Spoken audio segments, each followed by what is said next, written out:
ಕನ್ನಡ ಸಾಹಿತ್ಯ ಪರಿಷತ್ತು ದಾವಣಗೆರೆ ವತಿಯಿಂದ ನಡೀತಾ ಇರತಕ್ಕಂಥ ಪ್ರಪ್ರಥಮ ಮಹಿಳಾ ಕನ್ನಡ ಸಾಹಿತ್ಯ ಸಮ್ಮೇಳನ ತುಂಬ ನಿರೀಕ್ಷೆಗಳನ್ನು ಹುಟ್ಟು ಹಾಕಿರ್ತಕ್ಕಂಥ ಪ್ರಪ್ರಥಮ ಮಹಿಳಾ ಕನ್ನಡ ಸಾಹಿತ್ಯ ಸಮ್ಮೇಳನಗಳು ಆಗಾಗ ನಡೀತಾ ಇರುತ್ತೆ.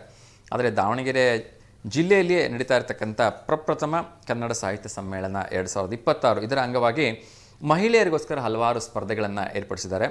ಪ್ರಬಂಧ ಸ್ಪರ್ಧೆ, ರಂಗೋಲಿ ಸ್ಪರ್ಧೆ, ಚಿತ್ರಕಲಾ ಸ್ಪರ್ಧೆಗಳನ್ನು ಇಲ್ಲಿ ಏರ್ಪಡಿಸಿದ್ದಾರೆ. 25 ವರ್ಷ ಮೇಲ್ಪಟ್ಟಂತಹ ಮಹಿಳೆಯರು ಮಾತ್ರ ಈ ಸ್ಪರ್ಧೆಯಲ್ಲಿ ಭಾಗವಹಿಸ್ಬೋದು ಅಂತೇಳಿ ಹೇಳಿದ್ದಾರೆ. ಇನ್ನು ಪ್ರಬಂಧ ಸ್ಪರ್ಧೆಗೆ ಒಂದು ವಿಷಯವನ್ನು ಕೂಡ ಕೊಟ್ಟಿದ್ದಾರೆ.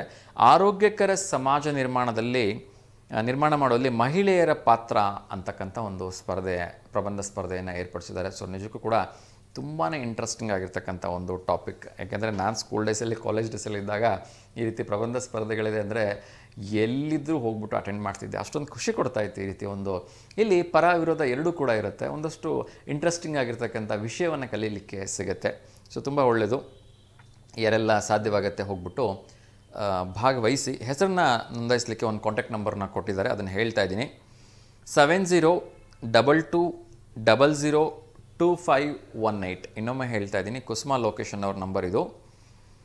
7022002518. ಅದೇ ರೀತಿ ಡಾಕ್ಟರ್ ಅನಿತಾ ದೊಡ್ಡಗೌಡವ್ರನ್ನ ನಂಬರ್ ಕೊಟ್ಟಿದ್ದಾರೆ. 9901986655. ಇನ್ನೊಮ್ಮೆ ಹೇಳ್ತಾ ಇದ್ದೀನಿ, 9902198655. ಸೊ ನೀವು ಹೆಸರನ್ನು ಇವ್ರ ಜೊತೆ ಸಂಪರ್ಕವನ್ನು ಮಾಡಿ ಮಾಡ್ಬೋದು. ಅದೇ ರೀತಿ ಚಿತ್ರಕಲಾ ಸ್ಪರ್ಧೆ ಕೂಡ ಇದೆ, ಮಹಿಳೆ ಮತ್ತು ನಿಸರ್ಗ ಅಂತಕ್ಕಂಥದ್ದು. ಸೊ ಅದರ ಜೊತೆಗೆ ರಂಗೋಲಿ ಸ್ಪರ್ಧೆ ಇದೆ, ಫ್ರೀ ಹ್ಯಾಂಡ್ ರಂಗೋಲಿ ಸ್ಪರ್ಧೆ.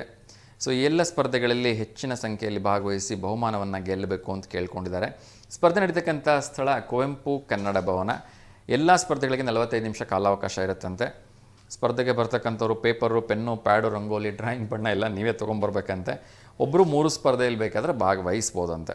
ಸೊ ಇದಿಷ್ಟು ವಿಚಾರವನ್ನು ಪ್ರಪ್ರಥಮ ಮಹಿಳಾ ಕನ್ನಡ ಸಾಹಿತ್ಯ ಸಮ್ಮೇಳನದ ಒಂದು ವತಿಯಿಂದ ತಿಳಿಸಿದೆ. ಅದೇ ರೀತಿ ಅದೇ ಸಂದರ್ಭದಲ್ಲಿ ಸ್ವರಚಿತ ಕವನಗಳಿಗೆ ಆಹ್ವಾನವನ್ನು ಕೂಡ ಮಾಡಿದ್ದಾರೆ. ಸೊ ಯಾರೆಲ್ಲ ಆಸಕ್ತರಿದ್ದೀರಿ ಅವರು ಸ್ವರಚಿತ ಕವನಗಳನ್ನು ಅಲ್ಲಿ ವಾಚನ ಮಾಡ್ಬೋದು ಅಂತ ಹೇಳಲಾಗಿದೆ. 10/7/2026 ಒಳಗಡೆ ಜಿಲ್ಲಾಧ್ಯಕ್ಷರಾಗಿರ್ತಕ್ಕಂಥ ವಾಮದೇವಪ್ಪ ಅವರು ತಿಳಿಸಿರ್ತಕ್ಕಂಥದ್ದು. ಅವ್ರನ್ನ ಸಂಪರ್ಕ ಮಾಡಿ ನೀವು ಹೆಸರನ್ನು ಕೊಡಬೇಕಾಗತ್ತೆ. 40 ವರ್ಷ ಮೇಲ್ಪಟ್ಟವರು ಹಿರಿಯ ಕವಿಗೋಷ್ಠಿಯಲ್ಲಿ ಭಾಗವಹಿಸಬೇಕು ಅಂತ ಹೇಳಿದ್ರೆ ನಿರ್ಮಲಾ ಶಿವಕುಮಾರ್ ಅವರನ್ನು ಸಂಪರ್ಕ ಮಾಡಬೇಕು ಅಂತೇಳಿ ಹೇಳಲಾಗಿದ್ದಾರೆ. ಕಿರಿಯರ ಕವಿಗೋಷ್ಠಿಗೆ ಹೇಮಾ ಗಣೇಶ್ ಶೆಟ್ ಅವ್ರನ್ನ ಸಂಪರ್ಕ ಮಾಡಬೇಕು ಅಂಥೇಳಿ ಹೇಳಲಾಗಿದೆ. ಸೊ ಇದಿಷ್ಟು ಪ್ರಪ್ರಥಮ ಮಹಿಳಾ ಕನ್ನಡ ಸಾಹಿತ್ಯ ಸಮ್ಮೇಳನ ಏನು ನಡೀತಾ ಇದೆ ಅದಕ್ಕೆ ಪೂರ್ವಭಾವಿಯಾಗಿ ಇವರೆಲ್ಲ ಪತ್ರಿಕಾಗೋಷ್ಠಿಯನ್ನು ಮಾಡಿ ಇವೆಲ್ಲ ಸ್ಪರ್ಧೆಗಳು ನಡೀತಾ ಇದ್ದಾವೆ ಅಂಥೇಳಿ ಹೇಳಿದ್ದಾರೆ, ತಿಳಿಸಿದ್ದಾರೆ. ಸೊ ಸಾಧ್ಯವಾದಷ್ಟು ಹೆಚ್ಚಿನ ಸಂಖ್ಯೆಯಲ್ಲಿ ಎಲ್ಲ ಮಹಿಳೆಯರು ಈ ಒಂದು ಸ್ಪರ್ಧೆಗಳಿಗೆ ಭಾಗವಹಿಸಿ ಈ ಸಮ್ಮೇಳನವನ್ನು ಇನ್ನಷ್ಟು ಯಶಸ್ವಿಗೊಳಿಸೋದ್ರ ಮೂಲಕ ಮುಂದೆ ಈ ರೀತಿಯ ಸಮ್ಮೇಳನಗಳು ಇನ್ನಷ್ಟು ನಡೆಯೋ ಹಾಗೆ ಆಗಲಿ ಅಂತಕ್ಕಂಥ ಶುಭ ಹಾರೈಕೆ ನಮ್ಮ ಪ್ರೀತಿಯ V1 ವಾಹಿನಿ ವತಿಯಿಂದ. ಸೊ ಬನ್ನಿ, ಇನ್ನೊಂದು ಕರೆ ಬರ್ತಾ ಇದೆ. ಎಲ್ಲಮ್ಮ ಅವ್ರು ಕರೆ ಮಾಡಿದ್ದಾರೆ, ಅವ್ರ ಜೊತೆ ಮಾತಾಡೋಣ.